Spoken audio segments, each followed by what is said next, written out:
Hello, everybody. I'm Damien Cross at DC_F1 on Twitter, and welcome to ZoomZoomers on the 5th of May 2021. I see people are already in the waiting room, so as always, apologies if there's any bad language or anything like that. I'm sure you're all grown up, so you understand the score by now. I'm just going to let these guys in, and when they come in, I'll get them to all introduce themselves. I see Ian, I see Cammy, I see a few people, some familiar faces. How are you all doing? Can you hear me for a start? Yep.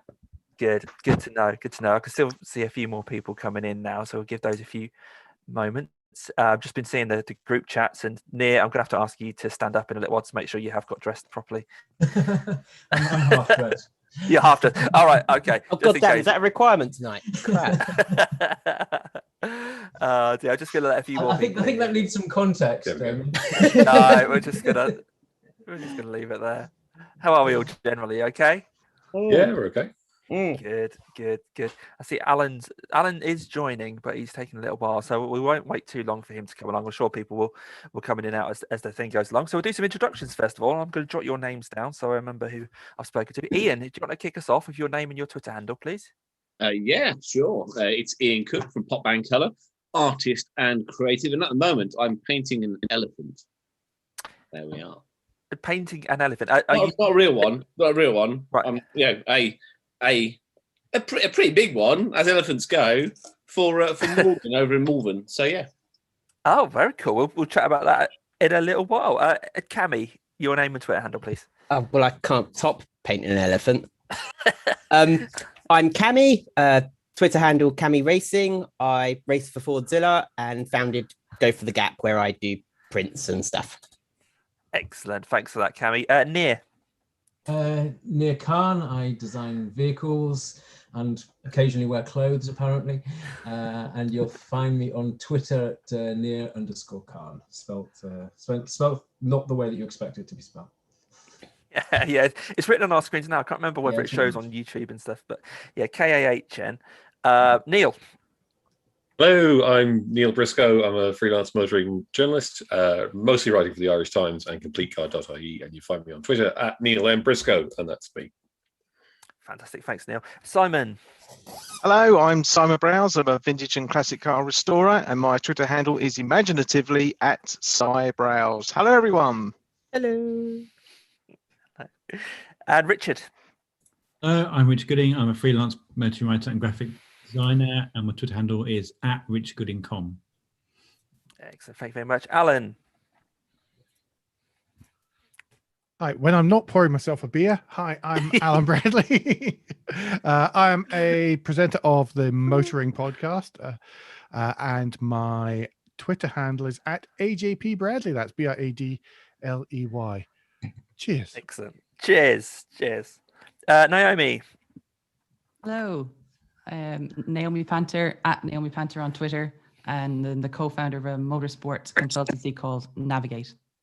Excellent. Thank you very much. Craig. Hello, I'm Craig Willard. I'm at Craig_Willard on Twitter, and I might as well join in on the beer fun. You might as well get in on it. Chris, have you got a drink there as well?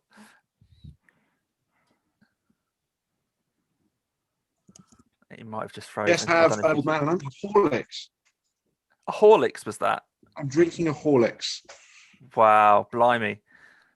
Can I take your name and Twitter It's handle, horrible. please? I'm Chris Hughes. I am the PR and marketing coordinator for the Peugeot Sport Club, amongst other things. General automotive, geek. Just general automotive. It kind of sums a lot of us up. Whatever you want to call. Indeed. Yeah, absolutely. Great to see LA as well. Yeah, it's fantastic to be back, isn't it? LA, can I take your name and Twitter handle, please? Yeah, hi, I'm LA Wilshire. Hopefully I'm not on mute. And it's at @1_LA. Got it? Yes, you've done it right that time. Have you got a drink there, LA? Yeah, it's a very poor, it's not a poor man's, it's a virgin mojito. It's that Robinson's lime and mint.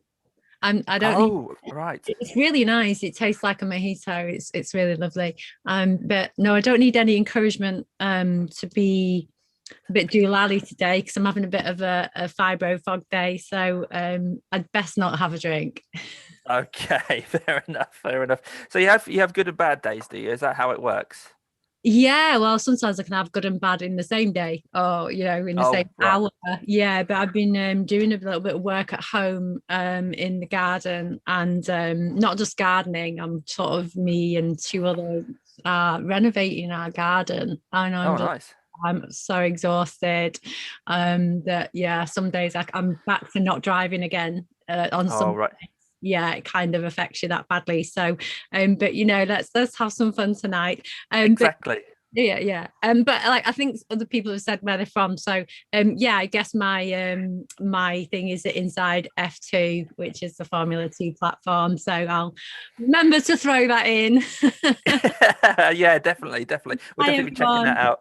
You missed the start of this when Ian was telling us about he's painting an elephant. He wasn't really clear if he's painting a picture of an elephant or he's applying paint to an elephant, but he's painting an elephant. I think is it like it's a big model one, right, Ian? I think have I seen? Yeah. I've seen that going on. Yeah. Well, what's this all about then, Ian? Is it kind of one of these where you have to find them all dotted around the city? Exactly. Yes. So there is me with said elephant. There we are. Which one's you? Oh yeah, the not the one that's red is me. Right. Yeah. Oh, okay. Right. That one that is white at the moment. That's what is it a couple of days ago, but now it's not white. Okay. Is it brown? Is it caramel galaxy chocolate color brown? Like. Nope. No. Okay. Nope. I can't post pictures of it until it's revealed. So I can do teasers, little teasers. Okay, fair enough. Okay, we'll look out for those on social media. I guess they're going to pop up every now and again, are they? Yep. Already out there. Already out there. Okay, well, I'll have a look for those then. So, how's everyone? Richard, how's things? You've been out and about in the camper van, or have you managed to kind of enjoy the bank holiday weekend? Yeah, the last 2 days were okay. It's been nice to be. I think before we spoke last time, actually, I've been out and about to a couple of car things, which launches and stuff, which is. Been nice. Another couple of days coming up in May, so that's all starting to happen again. But yeah, camper van has just been out and about, going for cups of tea here and there, and not actually camping. But, Not actually camping. That's good to hear that you'll be able to get out and about again. I've seen a lot of things on social media now where places like Cafe and Machine are open and people are enjoying that. My mum's pub isn't quite open yet, but it's nearly there, so a destination for us all at some point. I'm sure she'll give us. Wait! Your mum has a pub. This is the first you've mentioned. Did you not know this? How are we only just finding this out? When are we getting there? I've mentioned this, haven't I? I've mentioned this. Yeah. No, Yeah. not once. No, you haven't. We need the details. We need locations. We need the price list. Has it got a pun in the name? That's also important. Oh, It yes. hasn't. It's really, really disappointing. It hasn't got a pun in the name. I might have to get them to change it. Yeah, I thought you guys knew. Anyway, What's it called? It's imaginatively. It's the Red Lion. So keep There an eye aren't out many for of that. them. There aren't many of those Classic. in the country. I know the one. Yeah, no, it's near Skegness, and the thing is, saying it's near Skegness still doesn't help because there's about 3 red lions within a few miles of each other. So it's the one in a place called Orby, like Corby, but without the C. So keep an eye out for the Red Lion Orby. It's not open yet, so don't all pile in. But yeah, it'll open on the 7th of May. So little bit of a plug, actually, if anyone's in the local area, just the Red Lion in Orby's opening on the 7th of May. But yeah, no, if you guys ever fancy a meet up around Skegness, which is only a couple of miles away from the pub, let me know. And Won't we'll work out be like, cheaper. what the hell's going on, Dave? Yes. Yeah, see, it's fun. There's a speedway there as well. Like if you want to watch some banger racing or something, I'm not sure what goes on there, to be honest. Or but, take part. yeah. We Fine. should do some banger racing. Oh, Yeah. wow. So we're combining a pub with doing banger racing. We have Yes. to get those two things in the right order. what could go wrong? There's no wrong order. Simon, you can bring a load of cars, can't you? You've got a few lying around that we can use for banger racing. Don't speak to me about banger racing. I'm in a bit of a political foo-far with banger racing at the minute. It's, Well, yes. we'll prod you a little bit. Go on, give us a little bit of detail then. Well, I'm not really for it. I think it's a bit wasteful. Okay. There are certain characters and types of characters to take part. There's quite a big underground. There's been a couple of documentaries about it, but yeah, not entirely all for it. But I do like Speedway. I love Speedway, so we can still go. Yes. Yep. Yes, we'll go. We'll be very. We could take some cars around. I'm sure they'll just let us turn up. I'm not sure how it works really. It seems at the moment we've lost Chris, but I'm not sure if he'll pop back. I think he was glitching a little bit. There's someone in the waiting room. That'll be Chris. Sorry about this. I'll just admit Chris. Simon, have you sold the Volvo yet? I was just about to ask. Yes, Yeah. yes, Last night, yes. didn't I'll talk about that a bit later. It's been, if I'm honest, and I won't put a downer on tonight, but the last month has been the most challenging for me old noggin for a long time, all around social media and all around the noise of people's opinions of things. A lot of targeted stuff as well. It's been very, very. I missed the car. It has sold. The Volvo has sold. I'm really pleased. Wonderful owner. So refreshing. So refreshing. But the process, I'm not going to repeat that again. No way. Absolutely no way. Can I just say also, we're probably all filming. You can see over my head, sun's going down. You know, it's quite evening time. Naomi, it's 3 p.m. in August, it looks like. You're having a wonderful weather. Your lighting is amazing. A rare clear evening, although it was actually blowing a gale all day today. So I think that's why it's clear for a little bit. We've been quite lucky actually. We have some actual summer weather. You're lucky. It's apocalyptic. The view I can see right now is apocalyptic out my window. So if I turn that round, it doesn't actually make it look as dark as it is. Whoops. I'll make you all sick. It's actually really dark out. Kind of the same here. I think that's Chris. I think you were saying that you've got it really bad your way, and that's why your internet might be a bit on and off at the moment. Not sure if you can hear us there. But I think Chris is having. No, it's been bad here as well. It was like biblical before, where I went to a shop and I literally was like forcing my body against the wind to get back to my car. It was really, really bad. Blimey! Wow, and there's Naomi just sitting. Yeah, it was like I was being absolutely battered, and there were people standing in doorways, like hovering in doorways to get out of the way. And I was like, I just want to get back to my car.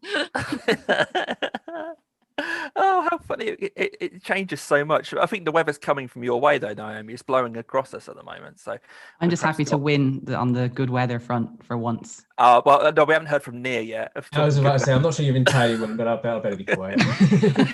Fair point, Near. This is the first time Limerick has won anything for many decades. I'll give it to you.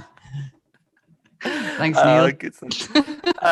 Cammy, let's have a chat about you. So you mentioned earlier about Go for the Cap. So this is your online shop, and we've seen some great graphics come up. With like the Portuguese Grand Prix and that kind of thing. So what's going on in the world of Go for the Gap and Cammy generally at the moment? I think I've gotten quite lucky because there's a large Formula One based YouTuber who's kind of taken a shine to me. A YouTuber called Josh Revel. Yep. You may have seen his content. He sort of usually covers Formula One topics with a touch of humor. And LA, you might know of a driver called Raghunathan Mahavir. He sort of became a bit of a meme, I think, because of Josh Revel, who sort of highlighted some of his driving exploits and sort of coined the term Lord Mahavir, or GOAT, greatest of all time.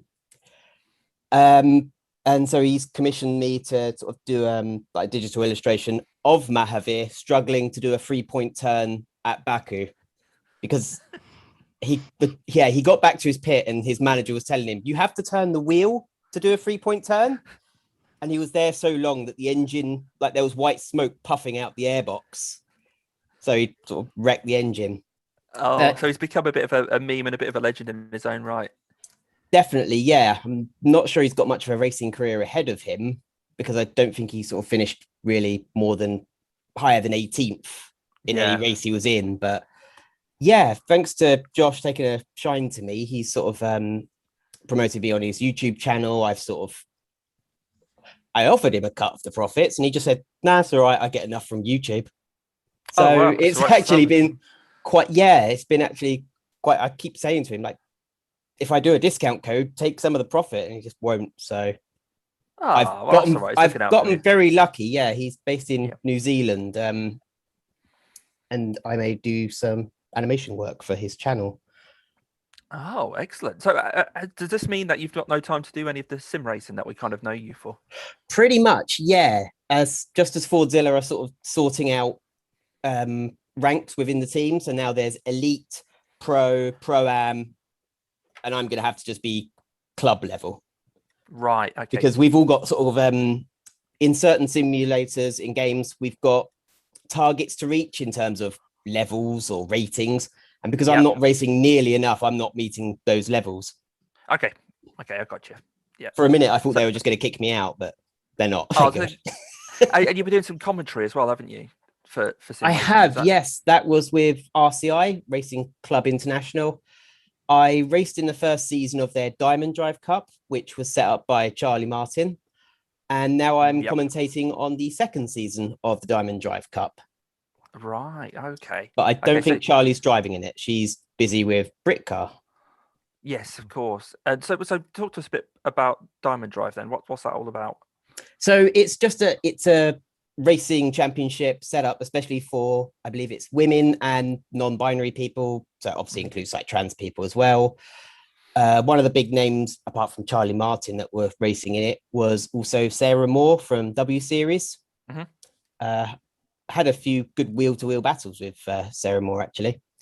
And it's essentially a 6-race championship every 2 weeks.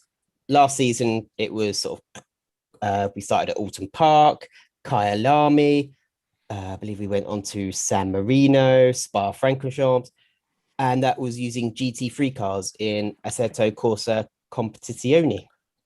And it was a really tough field. I was giving it my all, but sort of if I could get into the top 10, I was counting that as a success. Well, yeah, I'd say so against those people that you were talking about. That's fantastic. Well, it was tough. You've still got you're still in that industry, so you're not having to leave that completely behind to work on the graphics and the illustrations and animations and that. So yeah, exactly. Sort of with Ford, I've said to them, look, even if I can't race, I'd like to stay in the loop as a sort of ambassador or something. They said, yeah, that's fine. And if there's time for you to come back to racing, then there's always, we know you're quick. There's always space for you. What were you driving, Camby, GT3 was? We were racing with the Aston Martin Vantage V8. Not sure if Chris responded. Sorry, Chris, you're just a little bit laggy. So apologies if we don't respond to you for a few seconds. Just to say though, Cammy, you're at risk there of not taking any credit for the success of your Go for the Gap. And I think your work has been incredible. And I think we really all admire the work that you've done. I mean, it's you know, you can have success, but based on someone sharing it, but you have created amazing stuff. So well done. It's been tricky, and I need to approach people for advice because I had an illustration of a Porsche GT3 and then Porsche made me take it down.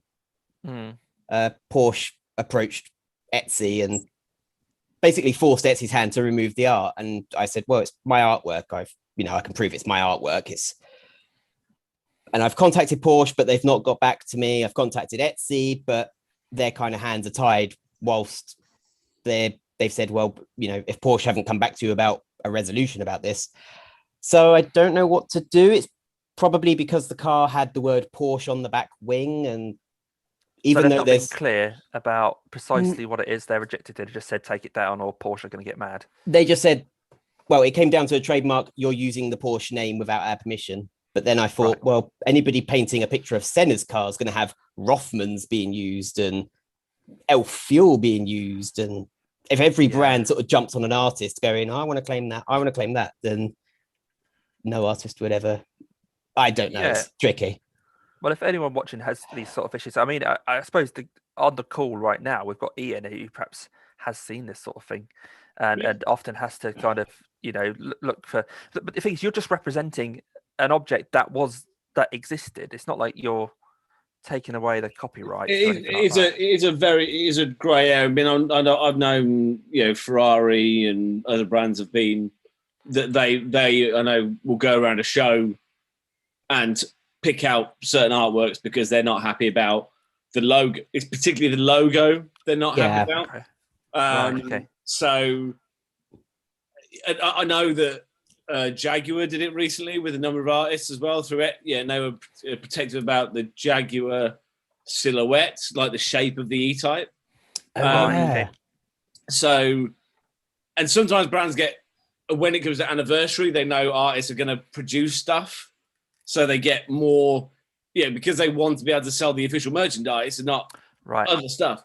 I saw it recently with Powermax on one of their fan pages. Like, the owner of it went, the guy had produced some B2C blueprints.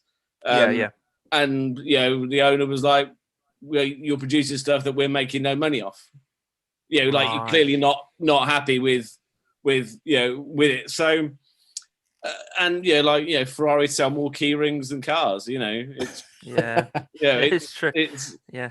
and I think I mean, it's trying to keep a good relationship with them. If they follow you or whatever, then I mean, in the 15 years I've done it, I've not touch wood.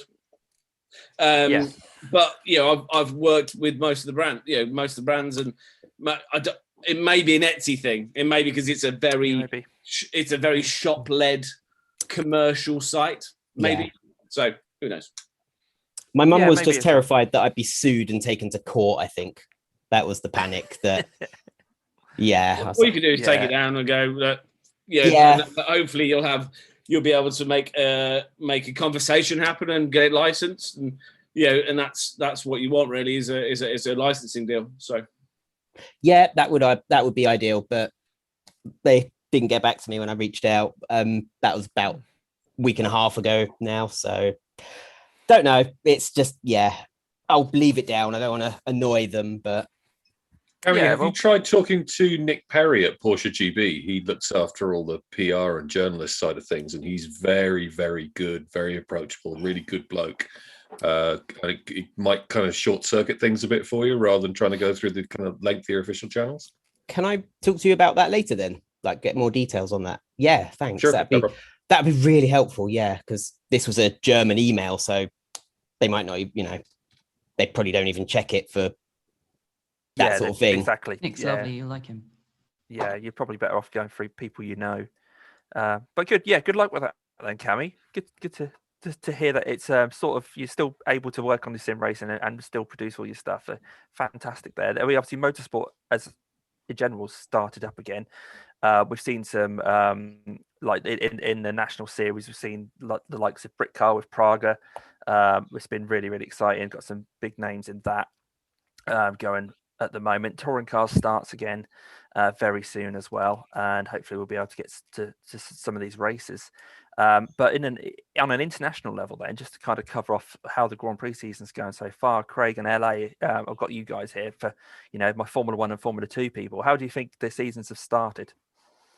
I guess I'll start with Formula 1, and it's so close between Mercedes and Red Bull at this point, and it's going to be like these really fine margins, like when Hamilton stuffs it in the wall at Imola, and when Verstappen makes very slight mistakes in qualifying, that they're going to really define the season as it goes on. And it is so tight between the two. And so a little bit further back in the midfield, it's incredibly tight as well. It's just tight in a lot of places. So it's really, really good. And it's going to ebb and flow between the two all year, hopefully. I'm going into races now not having a clue what's actually going to happen, and then before I know it, Hamilton's going to win again. But yeah, it's been really, really good start, I think. And so on touring cars, that starts this weekend at Thruxton.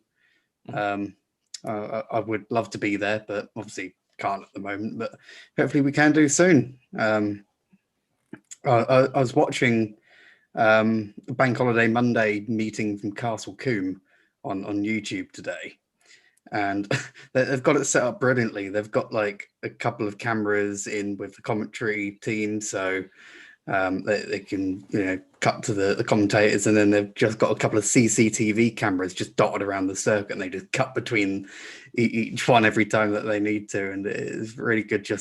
It gives it a real sort of national motorsport level vibe to their sort of production. I think that's wonderful. But we've got more Formula 1 this weekend as well, with Spain coming up. The Formula 3 Championship starts this weekend on top of that. That's pretty much wide open, I think, in terms of who's set to win that. Spain's never normally been a a cracking race. So I wouldn't get my hopes up too much. But I mean, we've got Monaco a couple of weeks after, so that's obviously a big one. But I don't expect too much action there either. No, these two are kind of tracks that they tend to be a little bit of a procession, don't they? But we'll see how it goes. But if you want action, then you don't always have to look at Formula One. There's always a lot of action down in the lower formulas. So Formula Two has started okay. Are there any standout performances so far? Well, we've actually had a Zoom since then because there's been such a gap between the first and the second racing. Right. Because the second one is still another couple of weeks away at Monaco. Oh, so they haven't had number two. They haven't had number two yet. No.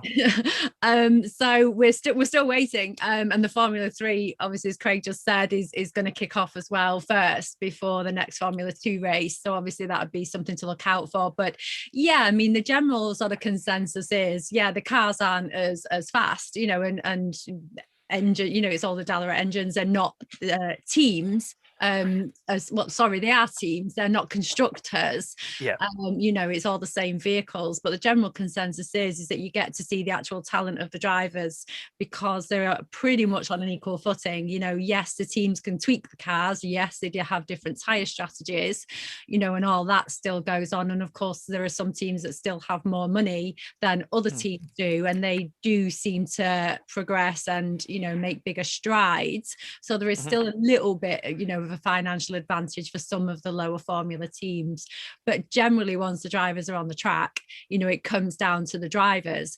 And you can see that within even the academy drivers of the young boys that belong to the Formula One team academies, that sometimes there are drivers that aren't in an academy yet they'll still go ahead and win a race and still do really great, and I kind of think that sometimes those drivers could do with being paid attention to as well, because if they don't have the backing of massive sort of Formula One teams and they're doing well, then they should progress. So, but yeah, I mean, we've still got this. I don't know if it's just me this time or if this is a general feeling, but we've got three Formula 2 drivers in Formula 1 at the minute. Callum Ilott is also doing the testing, but Yuki Tsunoda, and we've got Mick Schumacher, and we've got Mazepin. And I know we've had them before, of course we have. We've got all the Lando Norris and Charles Leclerc, but I don't know, there just seems to be this really great feeling at the moment, especially with Mick being Michael's son and with Yuki just doing amazingly. I mean, this guy is just doing great, and he's a fantastic young boy, and he's making a really good and a really big impression when he's on the track, and he's doing really well against the veterans and some of the new guys, and finishing ahead, and he's on 2 points already, and some drivers, including George Russell, who we all love and admire and think he's an amazing driver, but yet there's Yuki just coming along and grabbing a couple of points for himself. Good on him. And I kind of feel like they're sort of our babies a little bit. It's like, I don't know, feel a bit different this time about these three that are in Formula One at the minute.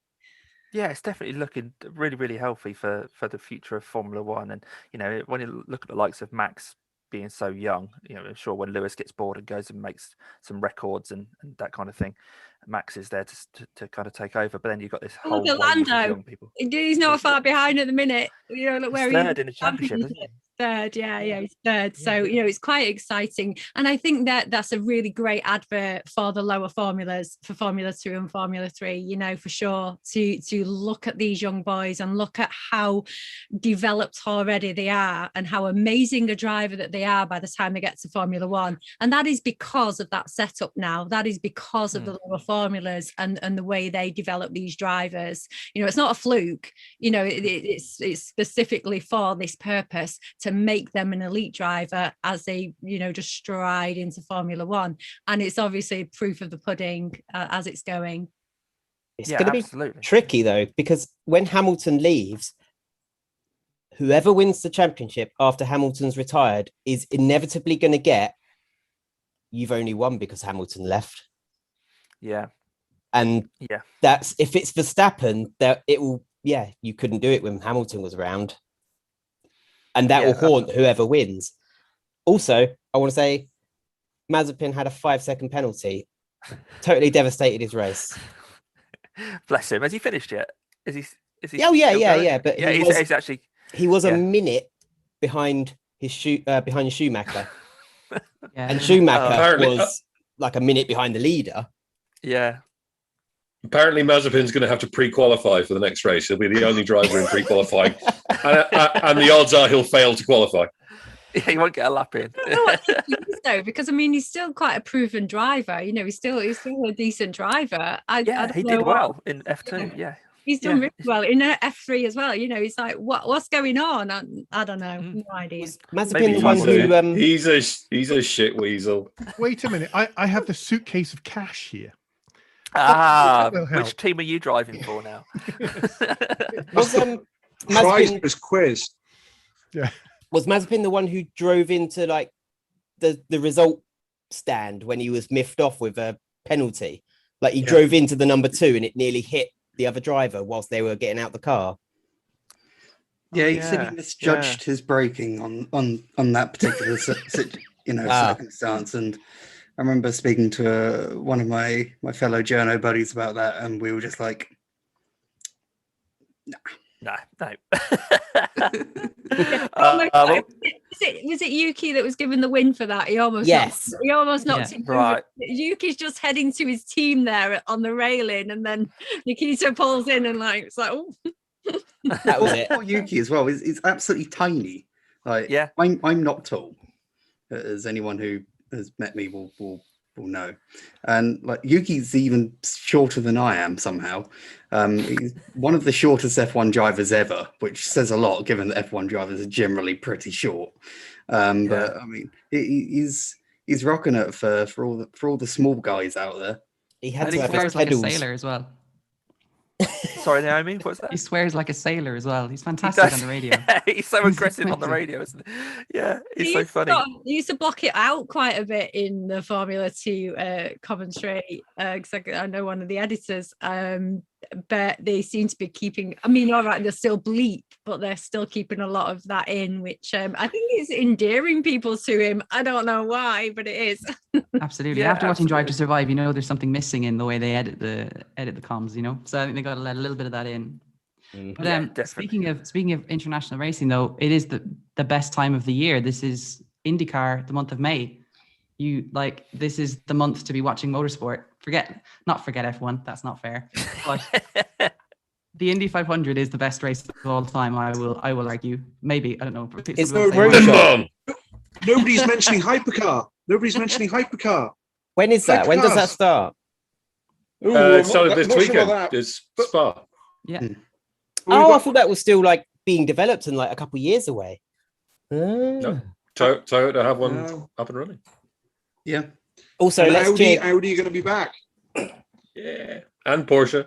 And Yeah. Peugeot. Yep. Hey. Yep. And allegedly Glickenhaus as well. Glickenhaus. Yep. Oh, Yeah. Aston If they Martin can did get it well. running. I Yeah, if really they hope can that get it car running. does well. Like Really hope that car Collins. does well. Fantastic. It should be quite interesting, I think, going forward. But I did watch I sort of had it on one screen. I had something else on another screen. I had something else on another screen, and so forth. And I mean, I was quite surprised at sort of how, I wouldn't say necessarily slow they were, but sort of like how much they were able to sort of gain from practice to qualifying, how much Toyota was able to sort of really find a sweet spot with the car. And also how nice that car sounds. Like, it's not too often you get a hybrid car that sounds particularly nice, but I really quite like the sound of the Toyota when it's going full chat. Yeah, definitely. It's something that motorsport needs to kind of cling on to, I think. We'll leave motorsport. Got a guest. We'll leave motorsport there for a We second. have, We've yeah. got a guest on there. What's this? What's the dog called, Chris? This is Einstein. Einstein. Wow. Yeah. Say hello, Einie. Say hello. We're waving like he's going to wave back.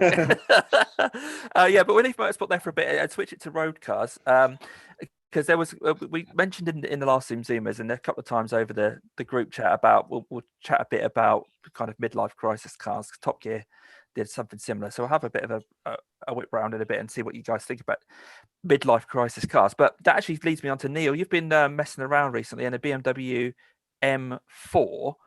Should I be vaguely insulted that we discussed midlife crisis cars and then cut straight to me? Who do we know? Who do we know? I'm amazed. You had the only Spec of 4 series that looked worse than the one that I had at the same time. So congratulations, Neil. Oh, it was bad. It was bad. I did not get on with that car at all. I just did not like it. No. What's this car worth? How much in pounds or euros does it sell for? The one I was driving with a few bits of spec on it was 143,000 euro. So allowing for insane Irish taxes, I guess that's around 80 to 90,000 pounds. Yeah, it's around the 80,000 pound mark. Yeah. I mean, fundamentally, it's a brilliant car because if you've seen the video on the Irish Times website with me looking like I'm about to wet my pants, and I think I might have done slightly. That's why the track was wet, wasn't it? It wasn't raining. It was just you wetting yourself. There you go. Little too much Evian on the way up. I can drift it, and I can't drift. I have an absolute drifting disability because of the MDiff in the back of it. I can drift it like a pro. It's brilliant. The engine's amazing. The handling's fantastic. Quality is amazing, but it's ugly as hell. And I mean, 510 horsepower is lovely, but you can't use it. You just can't use it on the road. You have to take it to a track to get anything out of it. And that just buy an M2 and spend the change on a nice holiday. That was my take.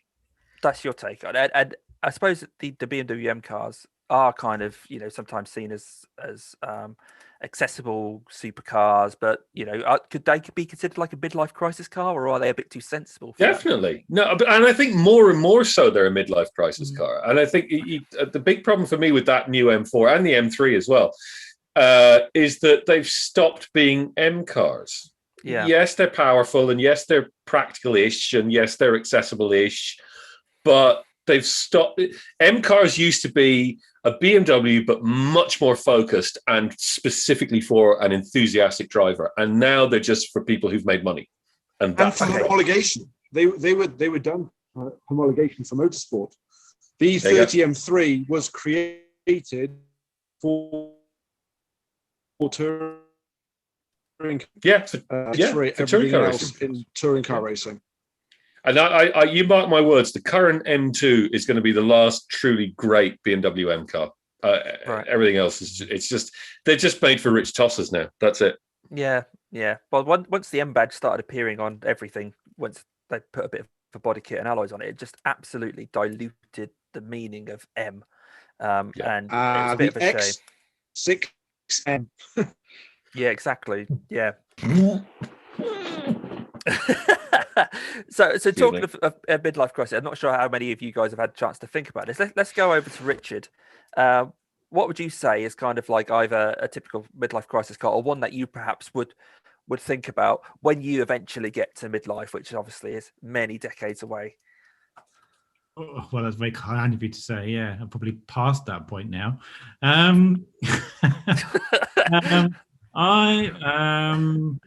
I haven't thought about it much, but I guess 914 immediately springs to mind. I would still like one, even though I read the book 5 years ago. I still like one, and the prices are going to be even more north now. Right. But yeah, I still like how it looks. I think it still looks very, very different to other Porsches. I love the period. I love the period colors. The flat panels. I can't believe it's over 50 years old now, because it doesn't strike me as a 50-year-old design, but I don't know. That was the first thing that immediately sprung to mind. I guess there are several others, but yeah. But for you, if it was you, then if you were going to go, right, no, I'm actually having my midlife crisis car, you think a 914 would be the one that springs to mind? Yeah. Oh. Cool. Chris, let's cut to you. Bob, I think we've got a little bit of internet going okay at the moment, so we'll make hay while the sun shines. What would you have? It looks like it is a proper tornado at your window behind you, by the way. It is horrible here. I'm right on the edge of Bodmin Moor, and so we get the weather. I suppose I'm basically the target audience for this. I'm 40 next year, and had my family and all of this stuff. I'm like the prime target for midlife crisis, and already know what I want. I would really like to have my caterer. So I think, you have hinted. For me, it's that caterer, Morgan, Lotus Elise, that sort of thing. They're the midlife crisis cast, but then they're also the ones that appeal to me. So exactly. I don't know. The ones where I suppose the opportunity has now arisen that you can go for those kind of things. The ones that you grew up sort of wanting, and now you kind of go, you know what? Let's just do it.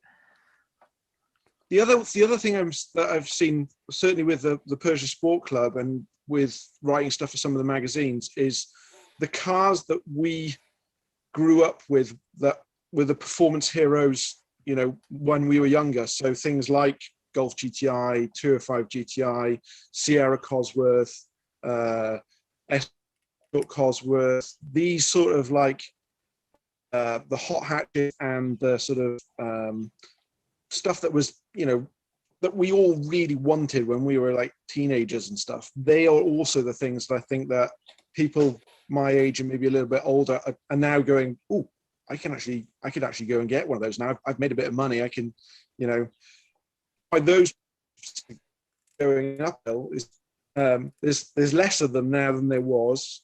There are more people want them who can actually afford them, and so values have gone. I mean, Sierra Cosworths in the auctions only need to look at like recent, relatively recent auctions are approaching 100,000, and I think there have been a couple that have gone over 100,000, which for a Sierra, that's kind of nuts.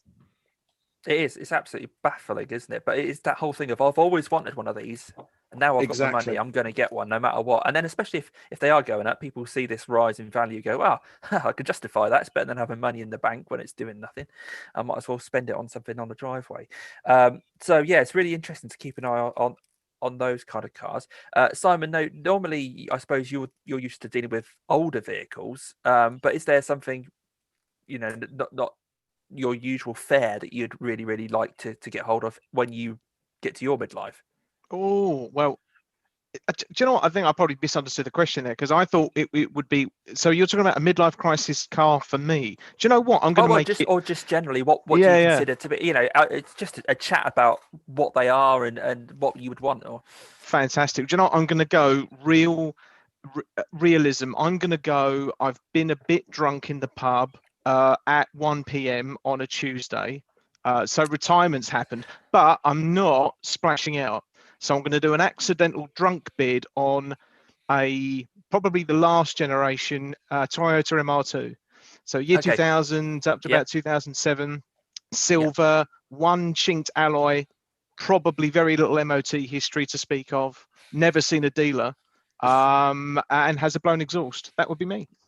Yeah, exactly. That's kind of the two-seater drop down is, I suppose, what a lot of people will think of as the four-wheeled version of the midlife crisis.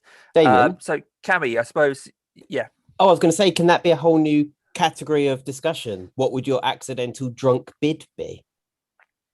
Yeah, we could do that another time. Yeah, just drunk bid. Just when he said that, I was like, oh, that sounds perfect for another day. That does sound fair. Simon's Volvo 262 for me. Oh, I didn't see you on the bidder list. You must have been sober. Damn. Because I haven't got any money. I'll buy you another one. Don't worry. I'll buy one now. I'll buy one right now. I think my accidental drunk bid car is probably my midlife crisis car. It would be a Mark 1 Lotus Esprit. Every so often in an evening, I'll do an eBay search for a Mark 1 Esprit in the States, and they're still a bit cheaper than they ought to be. And I'm like, I think that's a good kind of way of knowing what your desires really are when you actually go on and just go, I just check how these prices are doing, and just have a quick look. And I kind of do that sometimes with cars and assume that everyone else is doing the same thing, and then I'll say, oh yeah, I've been looking at these, and people go, oh really? But it's that, I think it's a good way of knowing what you're actually after. So Cammy, I was going to drop to you about your thoughts on this. Well, my dad, when he's recently turned 60, but when he got to about 58 years old, he went out and got himself a Porsche 911 996. Right.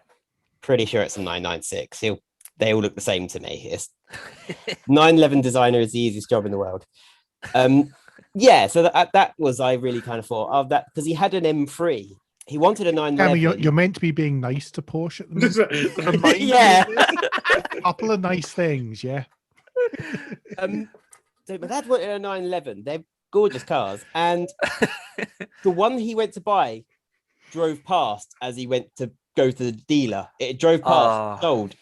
So he ended up settling for an M3, and he just didn't fall in love with it. So he ended up going back, and he finally got his 911 dream car. But I would go for like a Lotus Elise, or maybe even a Lotus Esprit, but sort of the last model they made. Right. Which I think when that was, if that was like the late 90s or early 2000s. Yeah, it's around 2000, isn't it? I can't remember what side of it was. Cool. Nice one. Thanks for that, Cammy. LA, how about you? Sorry. Just gonna smile. It's all right. Yeah, I was very tempted by the Lotus Esprit or Elise, and did have a little fish around, and to have a little look. And then I just thought, oh no, this is like midlife crisis. So this is something that's sort of a little bit off the wall and a little bit lunatic. This has been mentioned before on other shows. It has to be the Papaya. So it's the McLaren Senna. Okay. I probably never drive it in my life, not because I can't afford it, but it's just a midlife crisis car to me, because I actually don't suit colour orange. It's the only colour I don't suit. Can you believe it? So I never got a job for EasyJet when I was flying, even though they actually paid really well at the time. So I can't wear that uniform. It just clash with the skin tone. You can get it for a really cool £1 million at the moment, the 2021 version.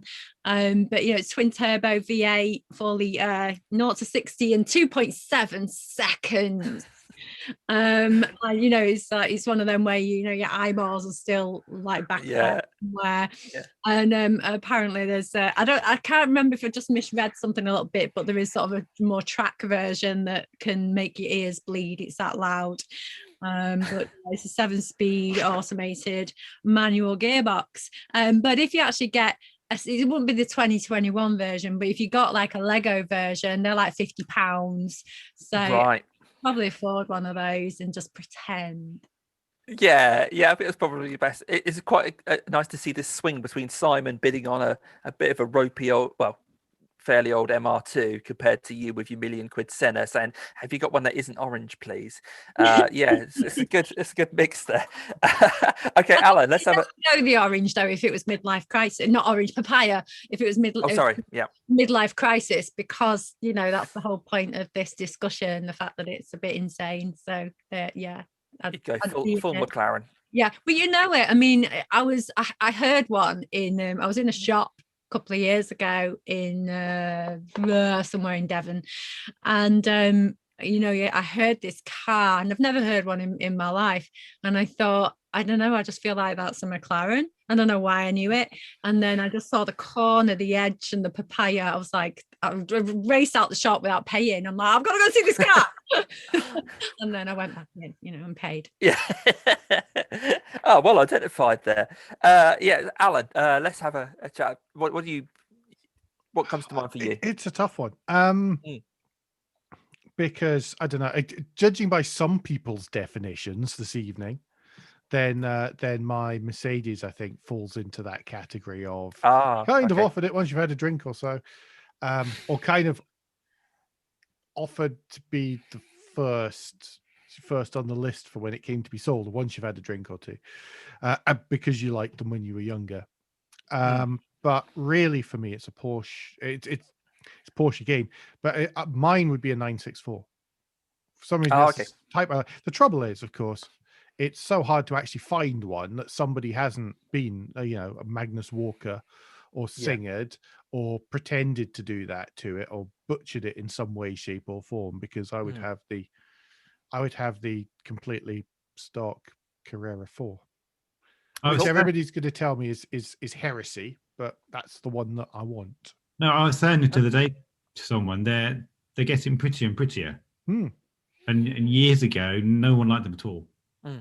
No, I know. I've always liked them because I'm weird that way. But yeah, every time I'm sort of getting close to being able to afford one, then the Have price you has watched- just taken another step. Have you watched that Chris Harris video on collecting cars that popped up 3 days ago on the Leonard collection? Oh no, I haven't watched it. I did see that it existed. There is, I think, 5 RS lightweight on there. I don't want the 964s. RS lightweight one. I want a normal one with air conditioning or a sunroof. Plastic windows. No, glass windows, thank you. So your midlife crisis is still a bit kind of sensible. Yeah, up until it comes to trying to, get it fixed and stuff. Yeah. Okay. I've got other crazy. The thing is, with me, I've got other silly cars. So like That's to say, true. you've got the silly Yaris. Your previous car was the MX-5, and you're talking about midlife crisis cars as if you never had one.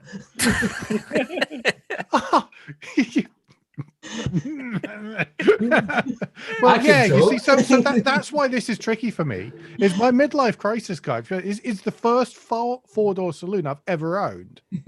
Right. Wow. And you love it. I saw the video Yeah, of you playing yeah, I with do. the sunroof. Yeah, which I fixed. Oh, well, yeah, that was this weekend's video of the sunroof. There have been previous, but and I love it. It's brilliant because it is such a departure from the slightly nuttermobiles that I normally drive. Oh, fair enough. Yep, sounds good to me. Naomi, how about you? I'm not too sure. I was gonna say like a +8 or a Targa but I don't think realistically I would actually ever do that. So I don't know if that's accurate. So I was thinking a lot about midlife crisis cars, and the for me what defines them is not necessarily choosing them based on their the sort of necessarily the feedback that they've had from car people, but more about your idea, your image of them, or your image of yourself in them. Because the car that always comes back to me in that kind of context is my uncle bought an MGF, probably not towards the end of it. Like it must have been early 2000s, probably quite late into its generation, and he adored that car and absolutely, loved the thing. Bright yellow, kept it in his garage. It was the most precious thing in his life. And I think so. I'm trying to think of something through that lens that I could maybe afford, that I would adore, and so I have to keep coming back to my very boring Mark 1 TT that I would convert and make very fast and very fun. I can't really go wrong with that. I keep coming back to it. I really want to do it. Midlife crisis for me feels like it's increasingly rapidly approaching. So I might actually go and do it. No, I think there's plenty. Yeah, there's plenty of time before you get there. So I would act fast, because by the time you get to your midlife, TTs are going to be 50 grand or something stupid like that, the early ones. So you need to get in there quick. But the thing that goes wrong with them, I'll be taking out of the car. So it might be all right. I might find an okay one. Yeah, fair enough. Okay, excellent. Can I just correct an error I made? The Mercedes is not the first four-door saloon I've ever had, because I owned a Citroen 2CV as well. So there we go. So that's a four-door saloon. Fabulous. Oh, okay. Wow. My dad had a 997, not a 996. Oh, right. Okay. They all look the same. But they're all brilliant, though. Remember, Cammy? They're all they're all amazing cars. Each and every one of them's unique as well. Especially those pink ones. They're really good, aren't they? Yeah, best paint scheme. Yeah, best paint scheme. Craig. I've been sort of thinking about this, and I was thinking, let's just go as outrageous as possible, and thinking what will be one of those cars in 15 years' time when I allegedly reach my midlife crisis, whenever whenever midlife actually is. I'm thinking Ferrari F40, because why not? Yeah. It's just one of those iconic cars, and I don't think people are going to be necessarily talking about it too much in 15 years' time, which is a shame.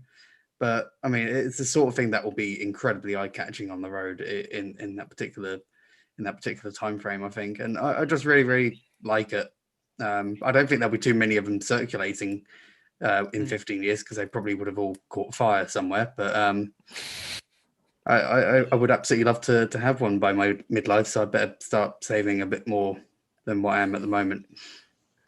Yeah, it's a good goal to have. I'm sure there'll be a few left. Ferraris tend not to die as long as the VIN number survives. They magically reappear no matter how. I was thinking about this a little bit the other day. Do people who get a 5-point harness or whatever in their sports car actually do up the full harness every single time they drive their car down past the casino in Monaco or wherever they're going for their bottle of milk? No, they probably don't even bother doing the lap belt section of it. No, they just sit on it. Is there a shortcut? Do you have to do all 5, or can you? What do people do? Well, sometimes you also you don't just have the 5-point. You've got a normal seatbelt too for MOT. Oh, okay. So, for road use, and then because you only use the harnesses on the track. So so that's what they do. Are they the same as like ones on airplanes though? The 5-point? No. They've got to have a different release mechanism, I believe.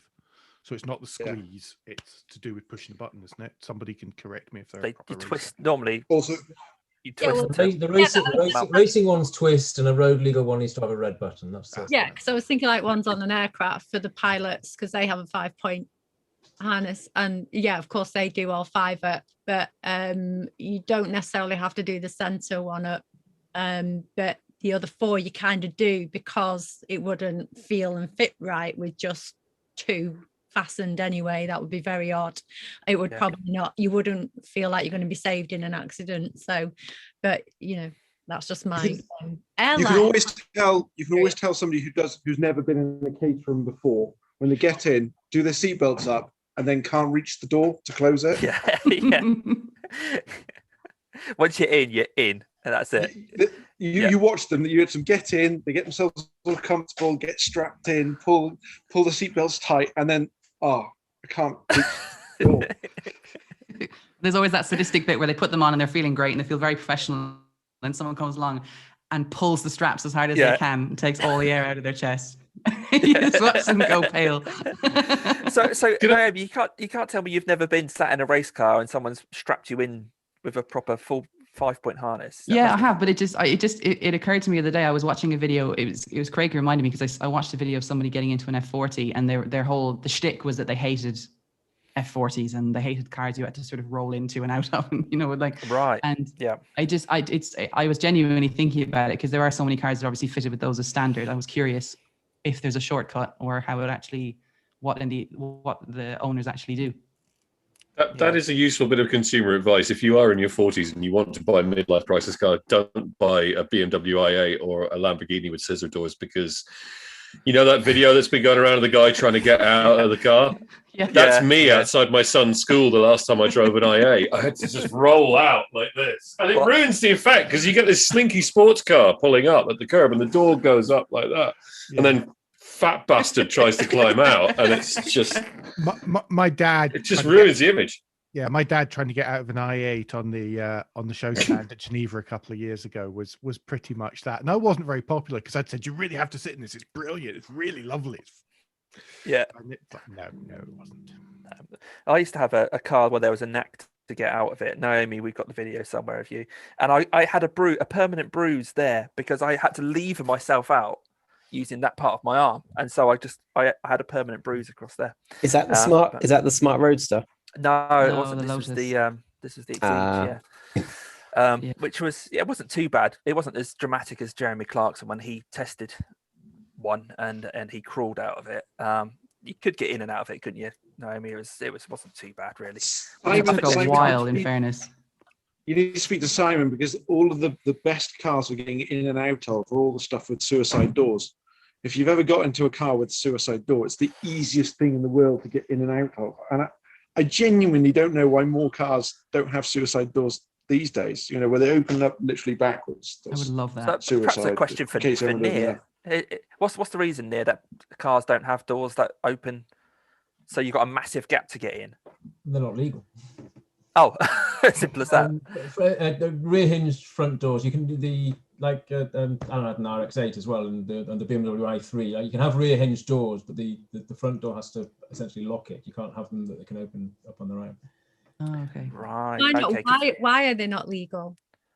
Homologation. Although that Rolls Royce gets away with it.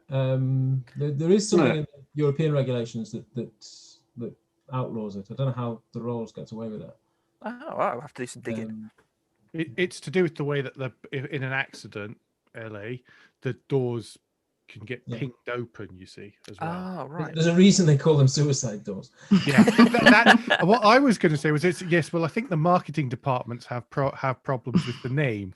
We call them clamshell doors. I mean, I use them a lot in the military vehicles. A lot of our military vehicles have reverse hinged rear doors, especially.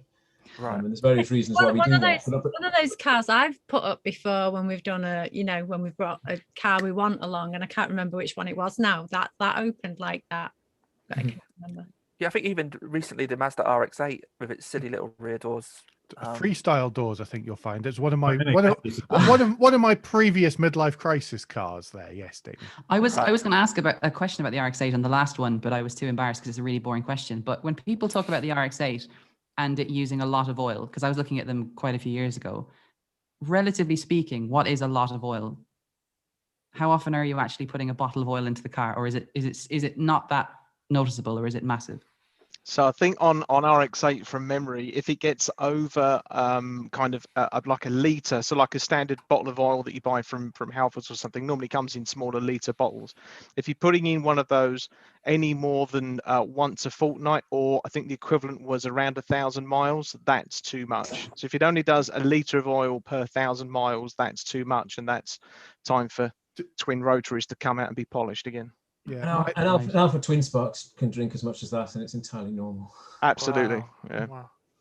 Mine was never too bad actually on oil consumption, but then I tended to do longer journeys in it and made sure that I heated it up and did all the right things.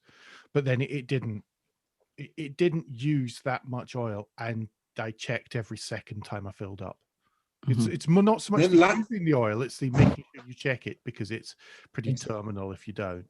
Exactly. It's the same thing with the Alpha Twin Spark. If you're buying one of those cars and you ask the previous owner if it uses any oil and they say that it doesn't, then walk away. Right.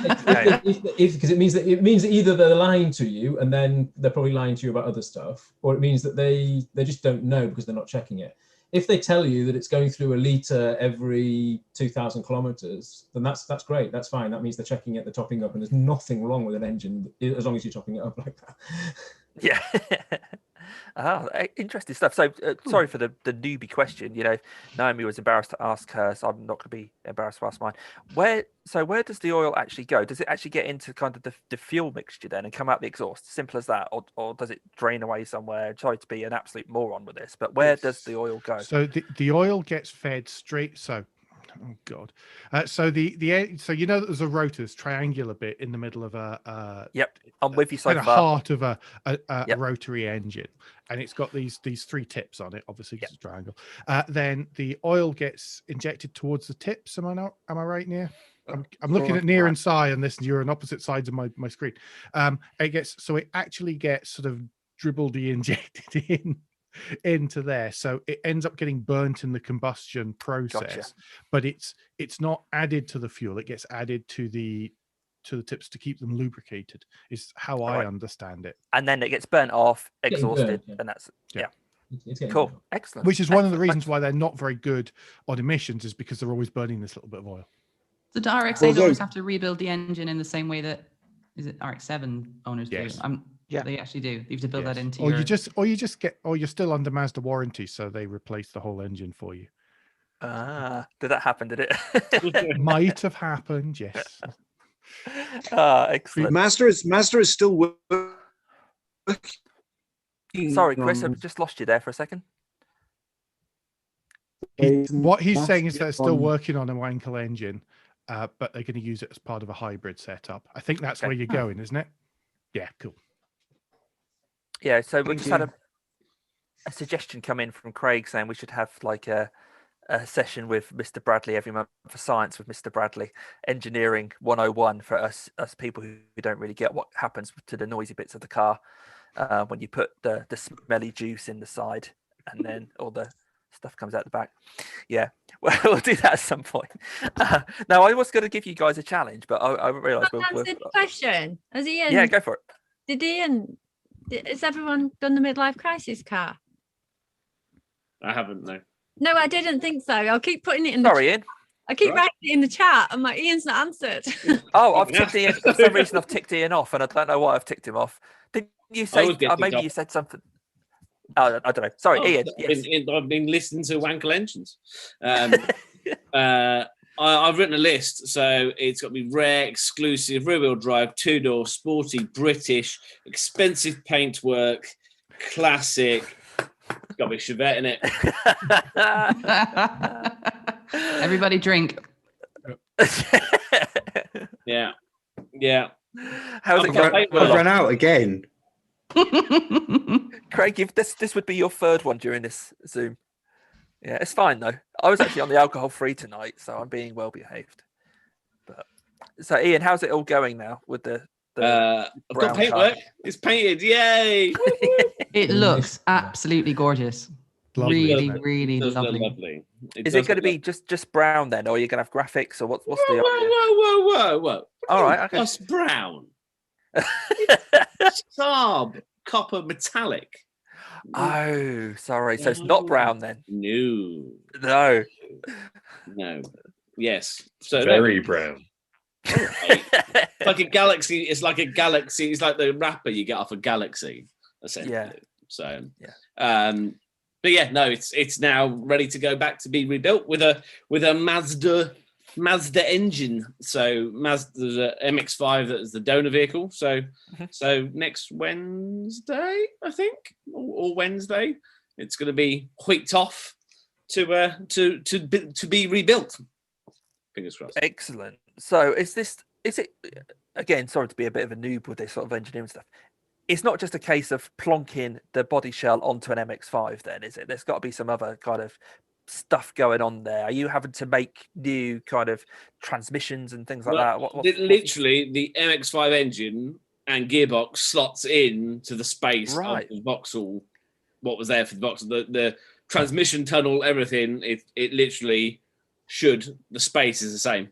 If you've ever seen a naked MX-5, I'm amazed. If the MX-5 wasn't such a pretty little thing anyway, it would be a much more popular donor vehicle for various kit cars. Because if you've ever seen a naked one, it's all just there. It's like a backbone chassis essentially. You can pretty much take the body off, and the rest of it is still absolutely there.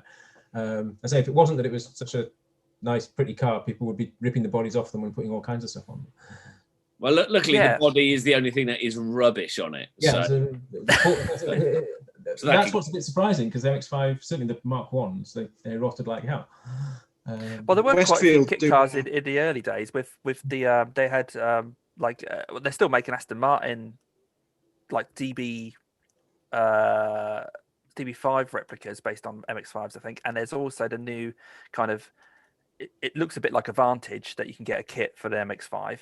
And I'm sure at one point, really weirdly, there was a kit to convert your MX-5 into a Z3 lookalike, which seems really bizarre now. That why wouldn't you just buy a Z3? But there was a way to convert an old MX-5. All the Z3s have been turned into 250 GT California, so there's kind of a replacement thing. Yeah.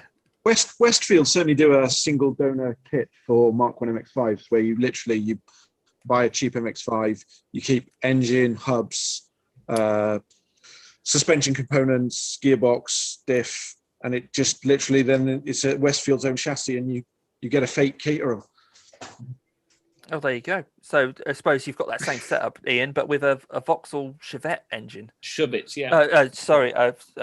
Body. And so you're going to be surprising people as you come drifting into view. Presumably, not with the amount of money that paintworks cost me. I'll be driving very carefully. Definitely not going to or worrying about every single stone chip that's going to come up on it. So yeah, I'm so looking what's the forward. plan for the car then? Is it just a? What's that? Sorry. I'm so looking forward. Sorry, I'm so looking forward to when you get it finished and we have a YouTube video with you and your Chevette and Johnny Smith with his Mighty Allegro.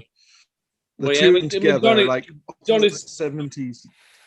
Yeah, Johnny's been really good. Like he's sending me DMs on Instagram, like when I was looking for painters and whatever. So he's been really good in terms of saying what to do and some some suppliers that he uses and stuff. So I'd like when it is hopefully summer, end of summer, September. Yeah, we'll see how the budget goes. There's still some budget. No. You need to sell a few more paintings, mate. I need to paint more elephants. Oh, fantastic. So, Nia, did we cover your midlife crisis? I think you kind of chipped in with someone else's, but I'm not sure. You said about those spree, didn't you? I'm arguably driving it right now. Okay, yeah. The BRZ. I mean, it's one thing I was going to say when you were talking about falling out of cars, because the BRZ is not an appropriate car for me at the moment. I have 3 kids and I'm driving a 2+2. And one of the things that my wife said when I was kind of like, we can get away with this. She was like, well, why don't you wait till the kids leave home? And my argument was, I want to drive it while I can still get in and out of it. I don't want to wait until it becomes an awkward thing to get in and out of. But if we're talking real like fantasy midlife crisis cars, money no object would be a McLaren F1. I mean, that's going to be really boring. Yeah, that's the ultimate. Realistically or semi-realistically, it's a Mark 1 Lotus Esprit. I say that's the one that I do the searches. Yeah. That's the one that's kind of it's just almost within reach kind of thing. I've not got a sports car as a daily, so I can get away with that. Yeah, exactly. Have you seen the new one, the body kitty new one that they've? That's the I was glad that it's not very, very different. It's not different enough. Certainly, I mean, they're not that common in the UK. They're rare as hell here. They sell maybe 20 a year. A kid this morning literally jumped off his bike to take photos of it, and I was like, he's going to be really disappointed when he finds out it's just a Subaru. but you just don't see them. But even the new one doesn't really look different enough, and it's just got it's got a little bit more power. I mean, there's enough journos here. Anybody who tells you that the BRZ doesn't have enough power has been driving too many 500 horsepower WM4s. I think they're missing the point, really. There's nothing wrong with a 200 horsepower, a light rear drive 200 horsepower car. I honestly wouldn't want more than that on the road. It's as much as you can use. It's more than you can use. It's as much as you can use. Well said, Near. Yeah, no, I think that's a good point. It's a good point. Yours is a lovely spec as well, Near.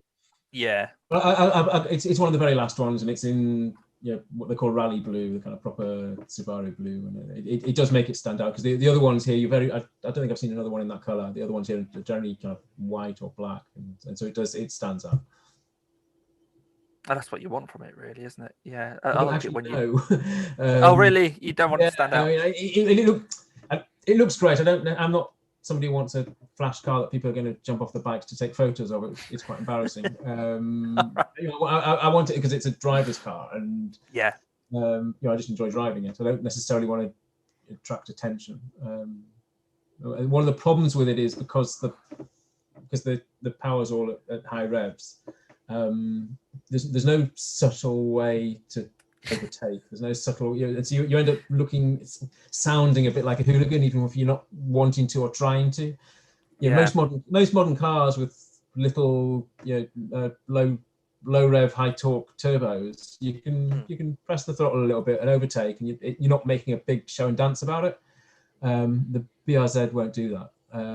Below 5,000 revs, it really doesn't move very much. And then you have to rev the hell out of it. So it does attract attention. It's a bit loud, and it's not the kind of car that I would really want as a. It is a bit loud for me. I have to be completely honest. I enjoy driving it, but it's a bit too flashy and loud. If you're going to do that, then have a Lotus Esprit, which at least,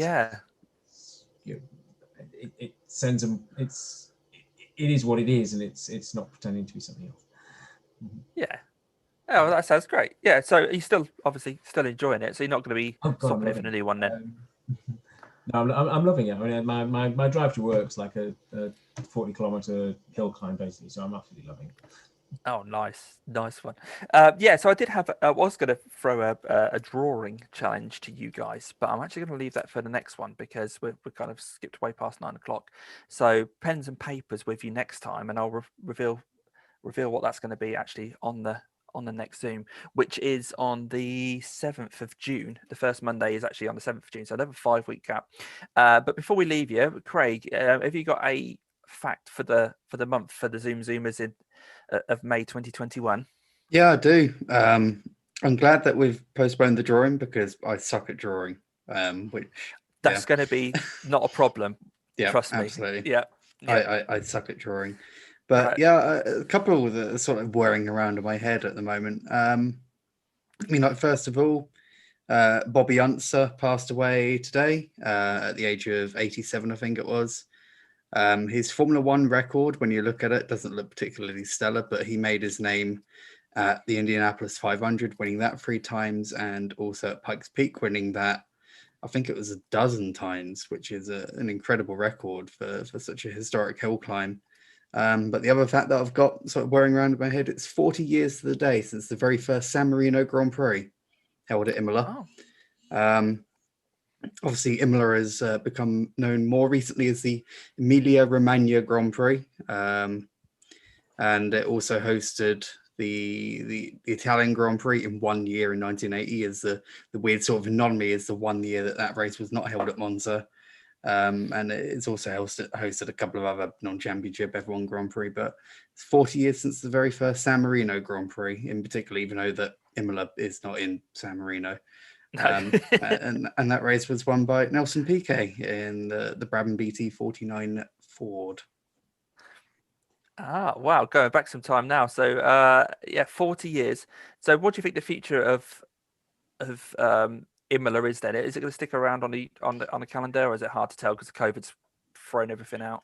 I think it's going to make for a very useful backup circuit to have in the future for when circuits fall off the calendar, for be it for COVID reasons or for weird tax evasion reasons like we've had with the Vietnam Grand Prix and so forth. So I think it will make for a very good backup circuit, but I know that they're really after sort of having it on the calendar full time, which I think would be great. Although I think F1 cars have probably outgrown it a little bit because it's a little bit too narrow for the current generation of F1 cars. I think as was proved the other weekend, I think. Well, they should just make the cars smaller if they can't get round, like they used to be. I was watching the Monaco Historic Grand Prix the other weekend actually, and like when they got the 1960s F1 cars out of the little 1.5 liters from that sort of period, absolutely diddy little things, and they're able to race brilliantly around there in comparison to the current generation cars, which are 2 meters wide and about 20 meters long. Yeah, it's the length that's the difference. The Monaco Historic was fantastic. I don't know who else. It was really good. I felt most of the weekend. It was just amazing. It seemed like the 60s cars and the Ferrari 312 against a age or whatever it was. And yes, and the crash as well. Oh no! John Lacey managed to stuff the 312 kind of a couple of laps from the end, and Nicky Lauda 312. Yeah. But you've seen that Lauda footage, haven't you, for the 360 camera everybody's been seeing on Twitter? Oh, brilliant! Fantastic, yeah, absolutely fantastic. I felt like I was being injected with something. Just I know behind the car camera shot was just incredible. If you haven't seen it, or not just the 11, 12 of you here, anybody watching, if you haven't seen that shot, then go look for it. I think it was filmed on it was like a GoPro on a stick behind the car or something. It's kind of, and there's two. It's kind of PlayStation style view, kind of behind the camera view of this Ferrari 312 through Monaco. God, it was just amazing. Yeah, I love all that. And you can tell it's John Lacey because his hands are up here on the steering wheel, isn't it? I love it. The excessive head movement as well to boot. absolutely fantastic. Yeah, well, it's been fantastic to have you all back, and hopefully you'll be back again for the 7th of June. I can't believe I'm saying June. It seems January took forever. We finally got rid of January. Now it's June. I'm not sure how that's happened. But then we'll have to make a case again for the Indy 500 before I leave that, because we'll have missed it by the next Zoom meeting. So the end of May, what the whole build up is this festival of just day by day. There are practice laps, quali laps. There's carb day. There's an amazing quali. It's the most American thing you'll ever see in your life. Make hot dogs, sit down, watch it. I love it. It's so good. Just to give you a comparison, yes, this weekend was the Texas Motor Speedway, and the winner has to fire 2 pistols on the podium.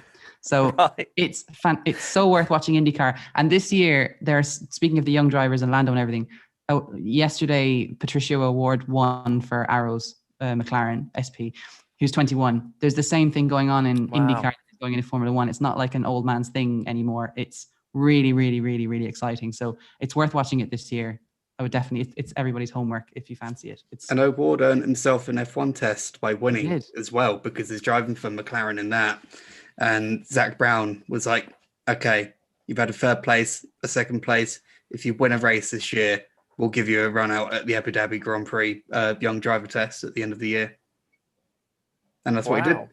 Yeah. So definitely watch it if you can. It's a great race. It's a long race, but it's not as long as Le Mans or something like that. But make a day of it. It's brilliant. Will do. So what's the date of it again? Sorry, Naomi? I think it's towards the end of May, isn't it? Like 30th of May. It doesn't clash with Monaco for once. Okay. Which is different. So like normally in previous years you'd have like this crazy day where you just have Monaco and the Indy 500 on the same day, and then like the Monaco Grand Prix would finish and the 6-hour long build up to the Indy 500 would start, but we haven't got that clash this year. So just gonna I think definitely make a day of the 500. Really Americanize it if you can as well. Oh yeah, and that's what I plan to do. Yeah.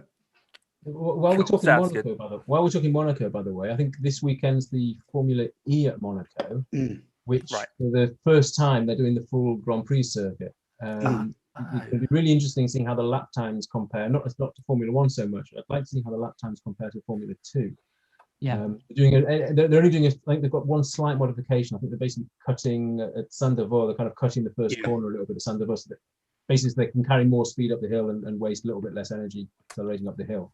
But other than that, it's the full Formula One track. So the first time we're going to see Formula E around Casino Square and around the Lowe's hairpin and through the tunnel. There'll be more overtaking in one lap of that than the entire race in Formula One.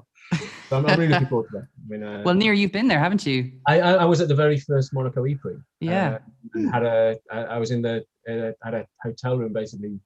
I had a grandstand seat somewhere which I didn't even bother using in the end because the balcony of the hotel was literally over the track. Like I was sitting there with a glass of wine in my hand. If I'd have knocked it over the balcony, it would have landed on the track and caused a safety car. I remember watching your tweets. I was so jealous. I was hoping to meet you there. That was I know. Mostly the first time I was going to meet you. That's where we can all meet then one day. Oh yeah, you're on. I'll sit there thinking. Hopefully by the next time we do a ZoomZoomers, there might be a corridor open between the UK and Israel. Maybe I'll be able to come out. I'll sit here thinking like British touring cars, or somewhere like Donington, somewhere like that. But like, if you're thinking more thinking more up class than Donington. Craig, if you're going to start climbing the ladder to your F40, you're going to have to start going to Monaco. Well, no, because if I go to Monaco, I won't have the money for the F40 afterwards. Anyway, it's been great to catch up with all you guys. And we're going to be coming back on the 7th of June, where Alan will have red-green questions, I believe, if Alan's available. We'll be doing this random drawing challenge, which I think you're all going to be excited about. But until then, if you're watching along, please leave comments, like the videos, subscribe to it to see more of that. Get in touch with us on social media, where Chris is usually the guy who's going to be able to chat to you and pass your questions on to us and all that kind of stuff. But for now, for the 5th of May 2021, that's been ZoomZoomers, and we'll